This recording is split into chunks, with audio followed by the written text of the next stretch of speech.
Bueno, sean bienvenidos cada uno de ustedes. Tengan una buena tarde.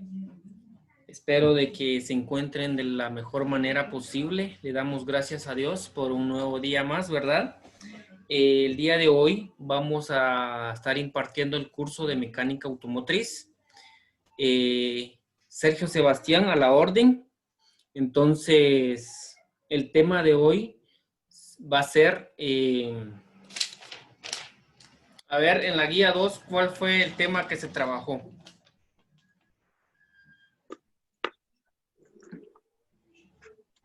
Para la guía 2, ¿qué tema trabajamos?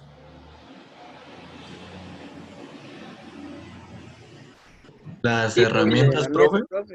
Las herramientas las trabajamos en la guía número 1. En la guía número 2 trabajamos equipos de diagnóstico Sí, pues, automotriz.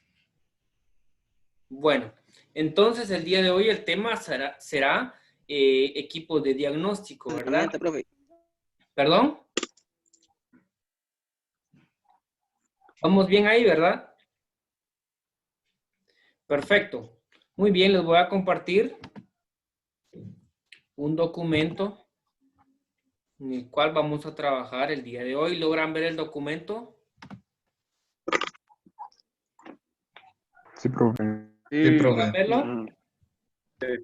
Sí, profe. Muy bien. Bueno, ¿qué nos dice ahí?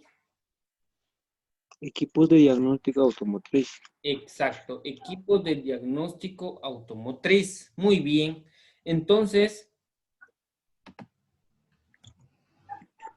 dice, vamos a empezar con el escáner. El escáner es una herramienta que se utiliza para diagnosticar las fallas electrónicas de un auto, especialmente las almacenadas en la computadora del mismo.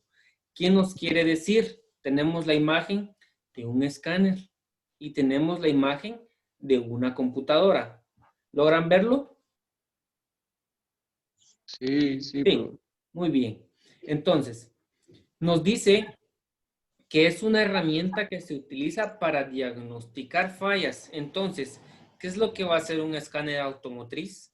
El escáner, el trabajo que va a hacer es ingresar a la computadora, a la memoria de la computadora, ¿verdad? Entonces, ¿qué es lo que va a hacer ahí? Es extraer los códigos de error.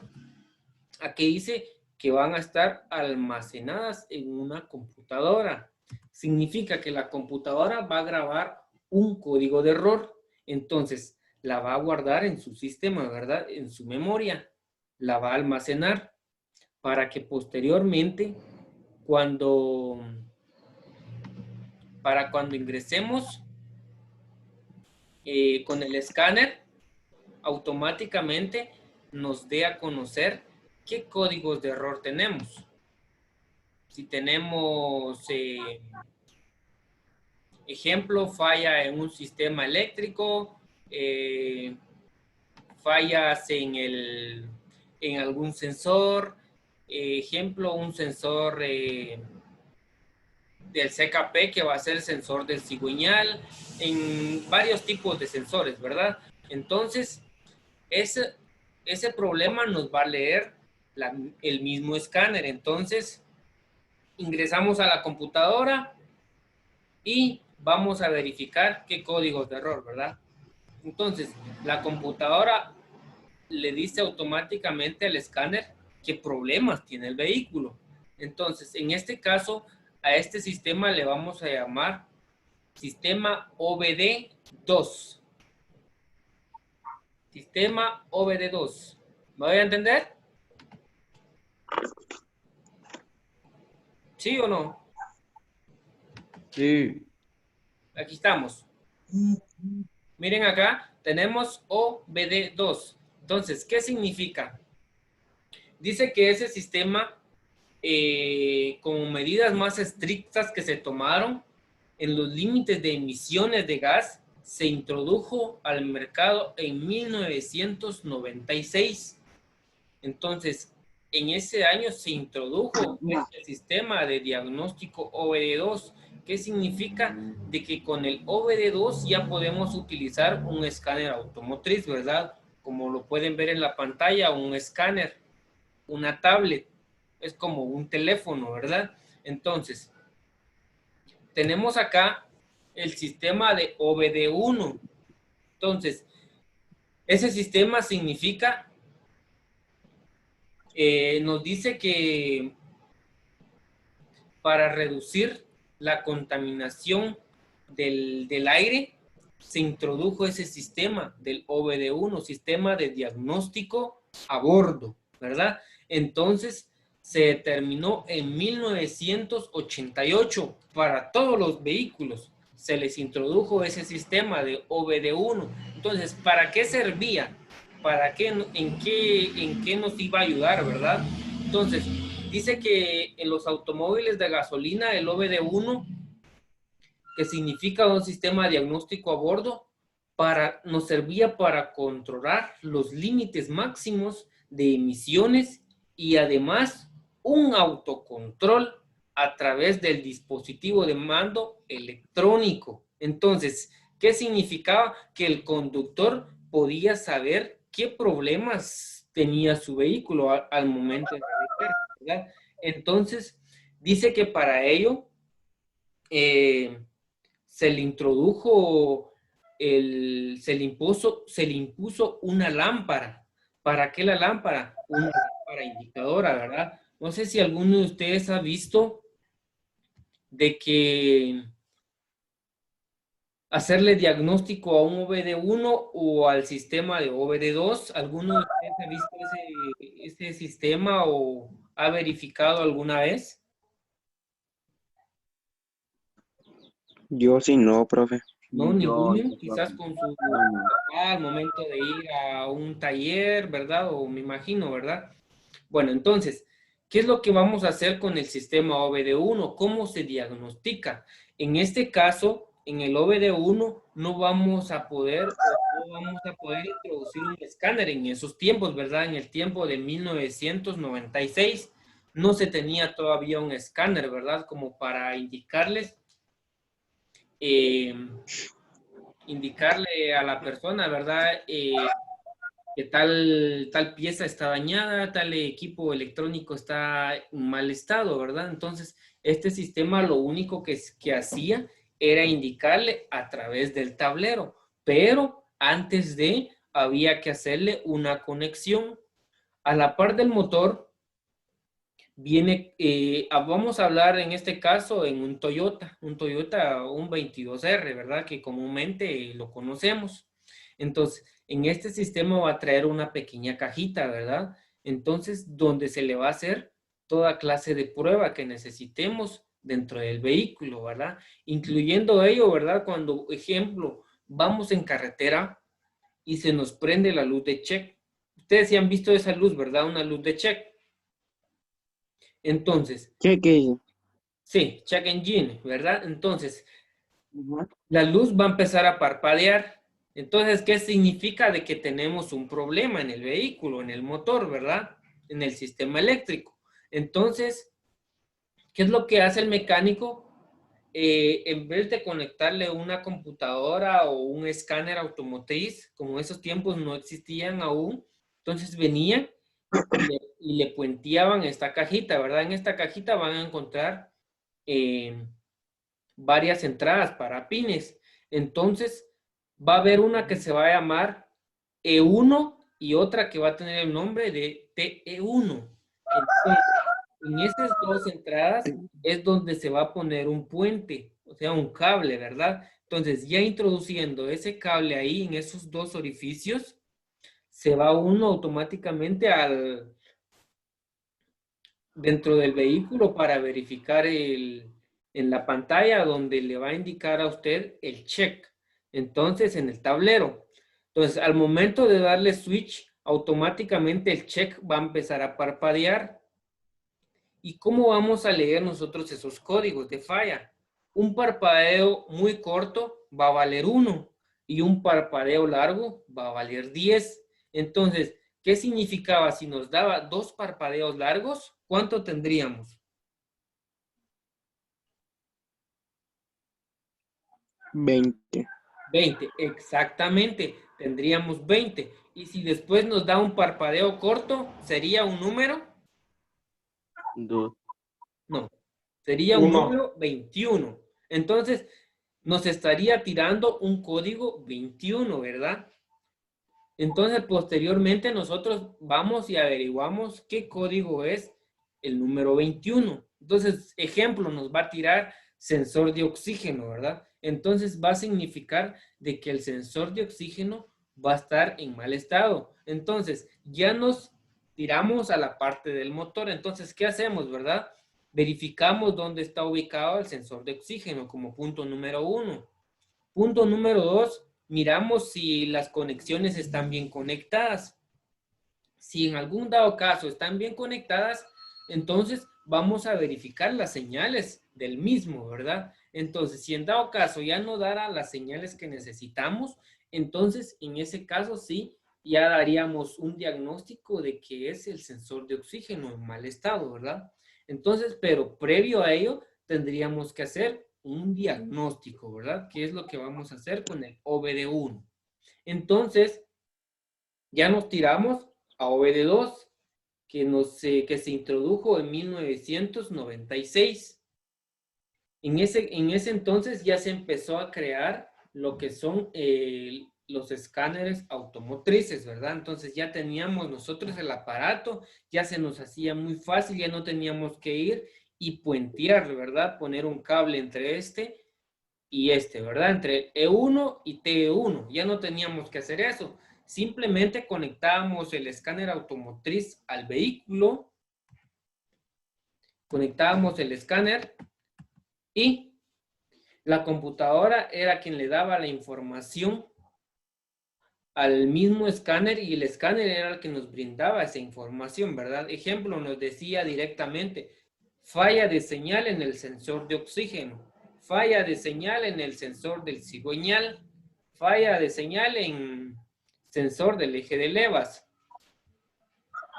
Entonces, eso ya no lo decía el propio escáner, entonces ya no se nos complicaba mucho en ese sentido, ¿verdad? Como estar haciendo puentes, estar verificando la luz de check, si parpadeaba uno largo o uno corto, ¿verdad? Entonces ya no teníamos que hacer eso. El mismo escáner nos brindaba esa información. ¿Estamos claros hasta el momento? ¿Hay En alguna mi caso, duda, sí. pregunta? Sí.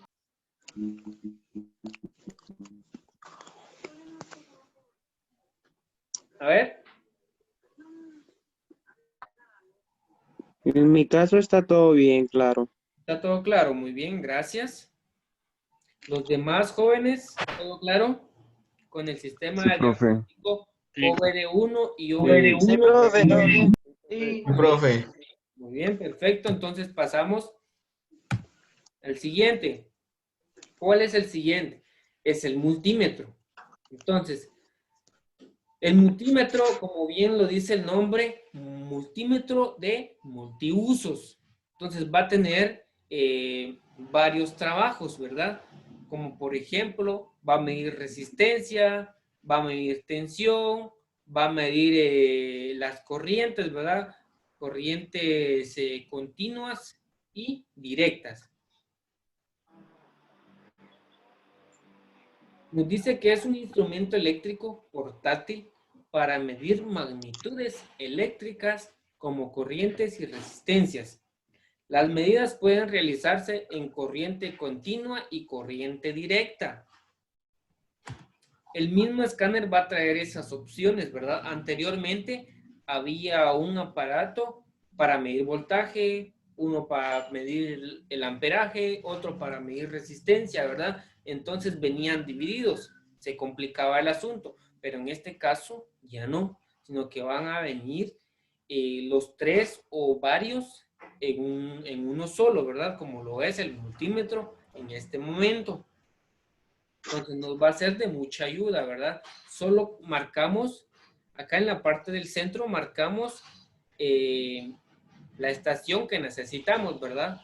Si necesitamos medir voltaje, entonces lo ponemos en corriente. Y si necesitamos medir voltaje en una batería, lo vamos a poner en corriente directa. ¿Por qué? Porque la batería va a tener su mismo positivo y el negativo, ¿verdad? Entonces va a tener diferentes líneas. Entonces, si vamos a tener, eso es con respecto a corriente directa. Ahora, con las demás corrientes que nos dice aquí, continua y directa, ¿verdad? Ahora con la corriente continua sería con lo que utilizamos en las casas, las luces, ¿verdad? Entonces va a traer una onda positiva y otra onda negativa, ¿verdad? Entonces va a ir variando, positivo, negativo, positivo, negativo, positivo, negativo, ¿verdad? En cambio, en la batería no, va a tener una línea solo para el positivo y otra línea solo para el negativo. ¿Estamos claros hasta ahí? Sí, profe. ¿Hay alguna duda, alguna pregunta? Todo bien, profe. Todo bien, profe. Perfecto. Necesito que me hagan saber sus preguntas, sus dudas. Ya saben, como estamos tomando el tema muy generalizado porque no nos da el tiempo, ¿verdad? Tenemos muy corto el tiempo. Entonces necesito de que si tienen alguna duda, pues me la hagan saber, ¿verdad? Para posteriormente explicárselos, dárselos a conocer, ¿verdad? Para que no haya ningún problema. ¿Estamos bien entonces? Sí. Sí, ¿verdad? Sí, Bueno, profe. Sí, profe. perfecto. Ahora tenemos otro equipo que es muy importante, un compresímetro.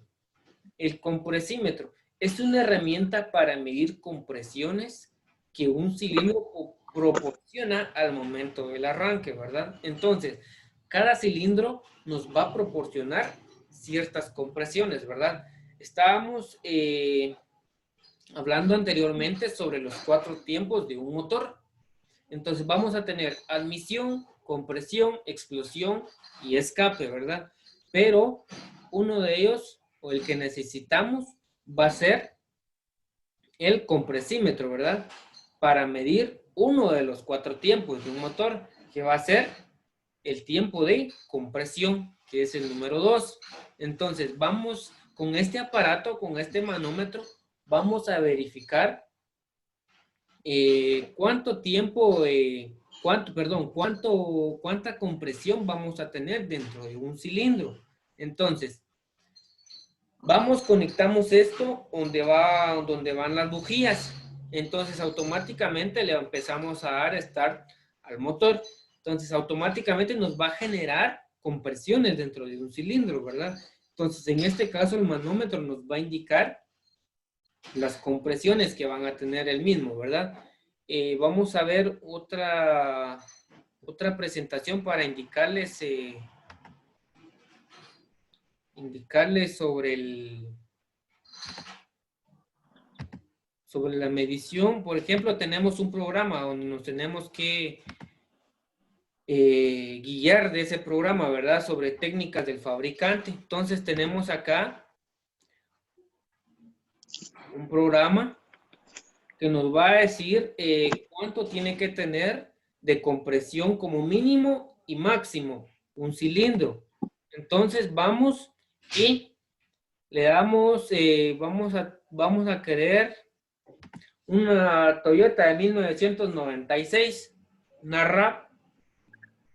Entonces está cargando nuestro programa.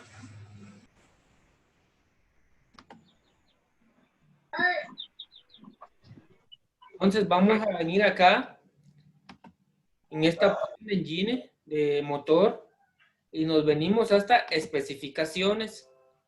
Logran ver la pantalla, ¿verdad? Sí, profe. ¿Sí se logra ver? Sí. Va, muy bien. Entonces, tenemos acá especificaciones y nos va a dar aquí, tenemos compresión, especificación de compresiones. Le damos clic y automáticamente nos va a abrir unos cuadros. Entonces acá nos dice compresión como máximo o compresión normal tiene que tener 185 PSI, que es lo que nos va a indicar un manómetro en PSI, ¿verdad? Entonces, 4 del 96 nos tiene que tirar una compresión de 185 por cilindro, pero como mínimo tiene que tener 135 PSI. Eso es lo que nos tiene que indicar y tenemos que ver en ese programa, ¿verdad? Entonces, ¿estamos bien hasta el momento o hay alguna pregunta, hay alguna duda? Profe, yo acabo de entrar y no sé de qué me perdí, dijo. Se perdió de mucho, mi amigo. A la 1 en punto teníamos que empezar. Entonces... No está bueno el internet aquí, profe. Sí, pues me imagino, tiene razón. Pero Profe. el video no hay problema. Posteriormente vamos a estar cargando el video para que usted lo Profe, no se pierda de nada. no hay ningún video. Estamos bien.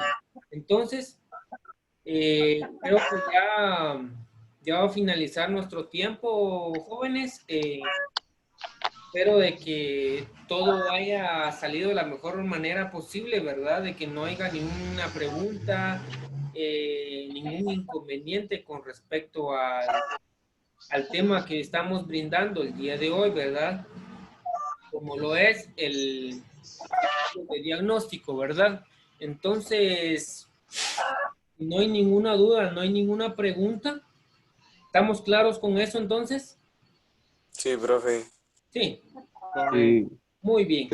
Entonces, sin más que hablar, sin más que agregarle al tema, damos por finalizada la reunión. Gracias por asistir. Que pasen una feliz tarde y que Dios los bendiga. Cuídense bastante. Entonces, nos vemos para la próxima reunión.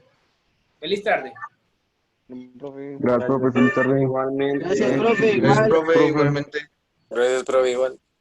Gracias, profe.